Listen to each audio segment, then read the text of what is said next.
Hey, what's going on, folks? It's Mike here, and in this lesson, I just want to give you a brief crash course into the C++ programming language and just playing around with things. Now, this lesson is intended for folks who are, say, taking a computer graphics class or something like that, where you need to use C++, but you don't really know any. So the intent of this is just to play around and really show you an important data structure, how to get help, how to get yourself out of trouble.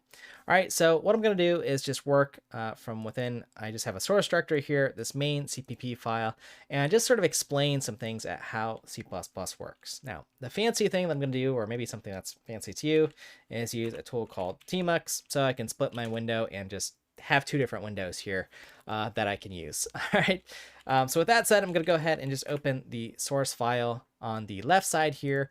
I don't care what text editor you use. I like using Vim, but to each their own here. Okay, so let's just go ahead and get started with compiling this file. So the first thing that you have to understand with C++ is that it's a compiled language. That means as I make a change to this file, I have to save this file, compile it, and then I can run it. Okay, so let's go ahead and, okay, so what I'm gonna go ahead and do is run G++, which is a compiler that I have. Other folks might have Clang, but I'll go ahead and do G++. The name of the source file, -o, which is a compiler flag, and then the output of this program. So it might be program, lab, or whatever you're doing for your particular, whatever you want to name this thing. I like using prog and then /prog for my system. Okay, so if you're on a Unix or Mac based system, you might not have any extension here. If you're on Windows, you might do this as .exe, for example, just to be explicit that it's an executable file. Okay, so this is all we did, and we ran our first C++ program. Now, this is not particularly interesting, so let's go ahead and get a little bit of output just so that we can see something. So what I'm going to go ahead and do is grab from the C++ standard library, and that is a set of functions, the C++ standard library, that allows us to do things. So you'll notice that there's these two includes here, one for iostream, which stands for input output stream, and lets you send out information or read in information, input and output stream of information, and something called vector, which is going to be a data structure that we'll use. Okay, so there's something called cout. You'll see these arrows going towards cout. And hello, my name is Mike, end quote, two arrows, standard, ENDL, semicolon, and that's it. Okay, now I've made a change here, so I've saved this file. You'll see it in the bottom left-hand corner where I'm writing. Most folks here will just go to, I don't know, file, and you'll have save in your text editor. So just save, recompile, and I'll retype this out, main-o prog.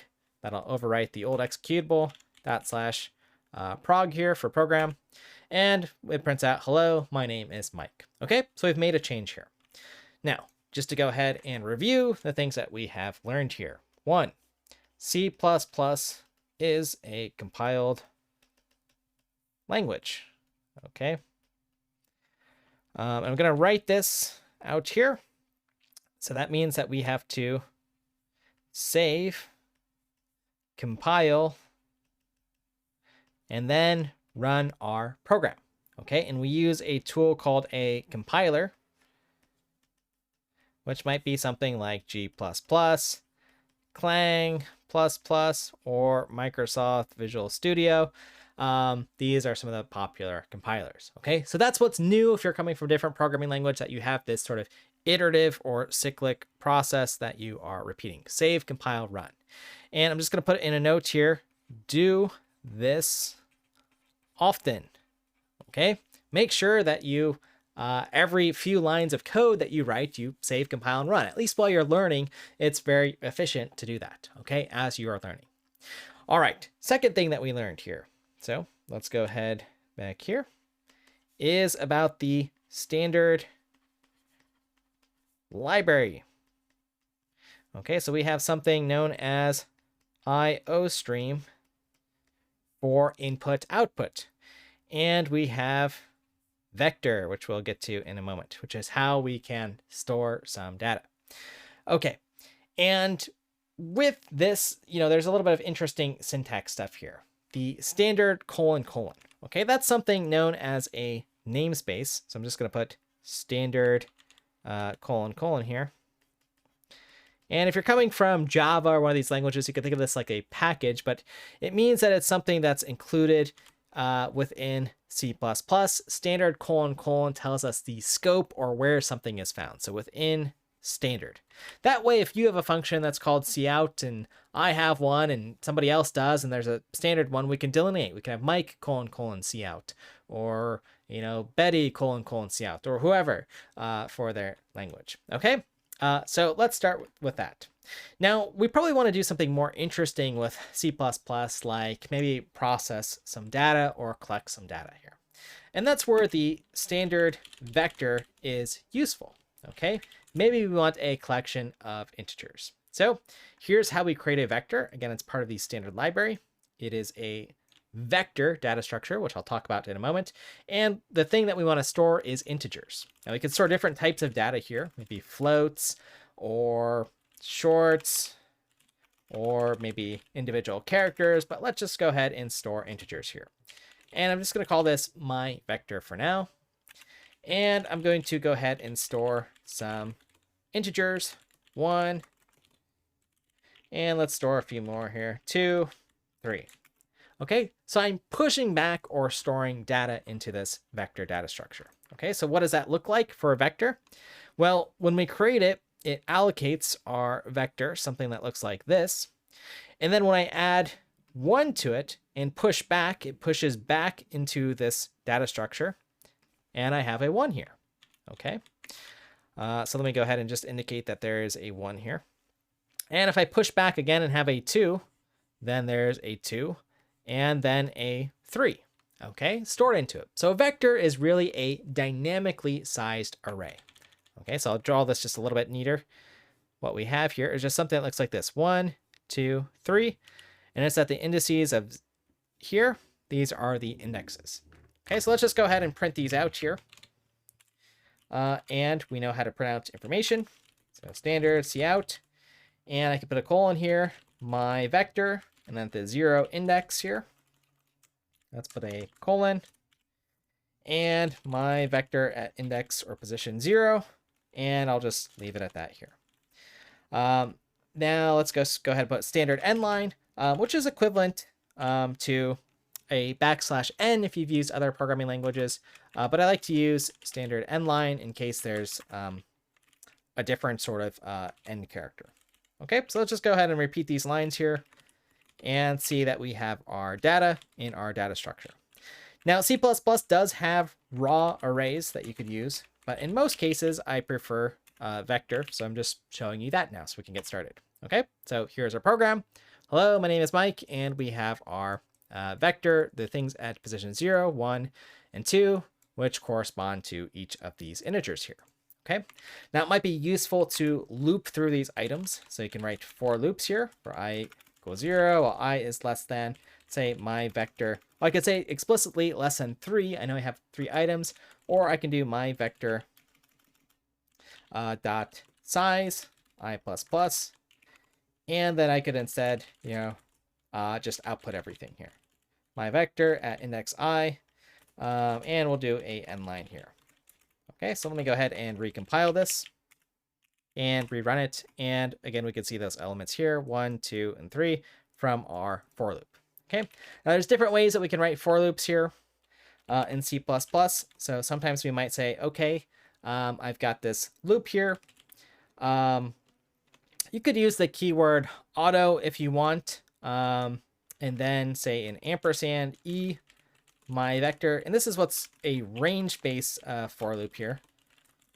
And I could write this basically equivalent line here. So let me just copy and paste it in, save it. Okay, since I made a change, rerun it.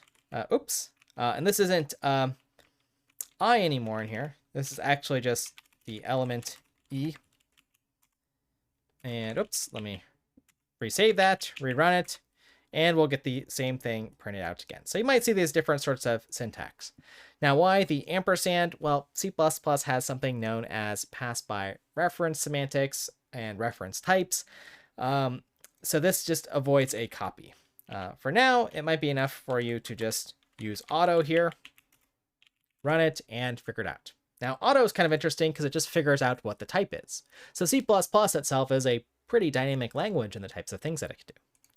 Okay, now let me go ahead and slow down here for a little bit and just highlight the different things that we talked about. And hopefully you are also practicing these as we go. So we learned about for loops and ranged for loops. So we can iterate a little bit more naturally through a collection. And again, this is pretty nice at line 25 because, well, what we have there is, this sort of intent that we want to look at everything in the vector. Okay, now we've done a little bit of work here, but, how do I have this sort of domain knowledge? Let's go ahead and see if we can get a little bit more of an insight into just what C++ is doing. So what I'm going to go ahead and do is open up a browser window. I'll bring it in here. And I'm going to type in CPP reference, which is one helpful website you can use for C++. And just from here, I could do Control F and type in, say, vector, or maybe iostream. Let's see if it shows up here. Or I can use this handy search box here to find different things here. I'm going to go ahead and just click on vector here, just so you can see this data structure that we've been using. Again, C++ comes with many different data structures that are built in here. And if you scroll down here, you'll see all the different member functions or the things we can do. Meaning these things like push back to add elements, which is over here, or we can remove elements with pop back. We can insert elements at various positions and so on. And let's see, I also used size. So let me go ahead and find size here. Here's the size function. So this is how, again, I've used C++ for a while, so I have these memorized, but how you can figure out how to do different things. And there's lots of other interesting things that I do want to highlight. So there's also something called .at, which does bounds checking for you. So a problem that you might run into when you do C++, so let me go ahead and get rid of this code here, is what if I try to access the vector at, say, this element, something really big. I only have 3 elements here, but if I save, recompile, it compiles. But if I run it, I get something called a segmentation fault. Okay, because, well, my program, clearly, there is a problem here that we can see here. But instead, what I could do, just to be a little bit safer, is just say .at, and with parentheses, actually just make this function call to see, hey, do I have 1,999,990 elements or something that's at that position? So now if I run it, it'll actually tell me that this is the problem here. It's saying, hey, my vector, it did this thing, this range check, which says, hey, you're out of bounds here. And you actually only have 3 things here for your size here. Okay, so that's kind of neat here that our compiler can do that. And I'll go ahead and just switch the views here so you can read this message a little bit nicer here.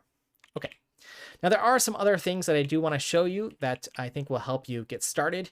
Again, if you're doing a graphics course or something where you're learning C++ for the first time, just as a crash course. So something that you'll often have to do is pass vectors around into functions. Like, let's just go ahead and say print vector, and we have a function here. And you might pass in your vector here, well, the type here, a vector of integers, and then whatever you want to call this, maybe v, something like that. And then maybe we can, let's see if I have that, a loop or something here. Let's just go ahead and say for int I equals 0, I less than v.size, v++. And then I can go ahead and do standard out. V, we learned at, which is a little bit safer. And end line here. Okay. All right, let's run it. Oops, and we have to get rid of our error here. Now, how I would find this error in C++ is probably by using a debugger. A lot of folks, when they're going to start out, are just going to write some print statements here, which is fine. That's logical, right? You'll write something like hi or I'm here or these sorts of things to see which line of code you get to. And that'll work for a while, but I do strongly recommend a debugger, which I'll link into the description, a video on how to debug here, okay? Just to get you started. Okay, So the next thing that I want you to do is actually call this function here, which is called print vector, and pass in your vector here. Okay. And let's go ahead and since we've done this, and let's get all the code on one screen here so that you can see. Recompile, rerun, and you can see that we are printing our vector. So pretty neat here that we can do that. Okay, now C++ is designed to be an efficient language. In this video, I don't want to get into all the different performance optimizations and things that we can do, but something that you'll often see is if you're not modifying the vector, you'll see again that ampersand pop up, which says that we're passing by reference and not going to change it. And then you'll have const in front, which indicates that, well, whatever v is here, it's not going to be modified. So I just want to go ahead and just compile and run this again, just so that you can see it still runs. And we're not modifying whatever is at v. So for example, if I did v at index 0 equals, some other value here and tried to compile, we'll get an error because we said, hey, this vector, all of the vector, we're not going to modify. Okay, so let me go ahead and get rid of that here. Okay. Now, something that's also useful for passing around data, if I look at our actual vector here, is sometimes to be able to access the actual array here. That is the raw array here that's just storing 1, 2, and 3. So allow me to explain what a raw array is. Again, a vector is an abstraction around a data structure, but a raw array would just be the equivalent of me just saying, hey, I have int array here. I have 3 of them, and I have elements 1, 2, and 3 here. Okay, so that compiles just fine here. This is a raw array, and this is a data structure that abstracts around a raw array. So it's a little safer and can have some member functions do some actions. Things like pushing back to the array or checking what the size is and so on. We don't get these types of things. But oftentimes we might want to get access to that data here. So for example, print raw array, we might want to just pass in a integer array. So int array here. Okay. Let's go ahead and do that. And well, since we don't have anything like dot size, we probably need to pass in the size here. Okay, so let's go ahead and copy this loop here. And let's go ahead and say I is less than size and the actual array here. Okay, array at an index. Okay, let me make this just a little bit smaller so that you can see everything on the screen, or most everything. That's important. And we're going to go ahead and do print raw array. Now the array, how do we get that from vector? Well, let's go ahead and look at our help here. And if I look at the ways to access things from this data structure, there is something called data. It gives us direct access to the underlying array. Okay, that's this thing here, 1, 2, and 3 that I can get access to. Okay, so let's go ahead and access that array from my vector and just do dot data. And I can do my vector dot size. And I need to put a semicolon at the end of my functions here. And let's go ahead and try to compile this and run it. And you'll see we get the same thing here. 1, 2, and 3. 1, 2, and 3. And I'm going to just go ahead and write in a output here, just so you can see what function's called. Again, this could be a useful way for debugging as you're first learning C++, just so you can see the different functions here. Print raw array. Okay, and maybe a name for this would be print raw array from vector or something. So let's recompile it, and just so you can see that the same underlying data is presented. Now, there's lots of different ways to do things efficiently from C++, but I think this will give you a way to print out some information, debug a little bit, and ultimately figure out how to get the underlying data from this data structure. and even just a resource to get some help here like c++.com. Okay, so I'm going to go ahead and leave the code here, and let's recap what we've done here. So we learned about loops. We learned about functions here, like the print function that we can call. Now these functions here at line 7 and 14 were declared before they were used. That's important in C++. Some other languages, not so much. And we looked at some of the parameters that we're passing in. Things like what const means, where we can't change things.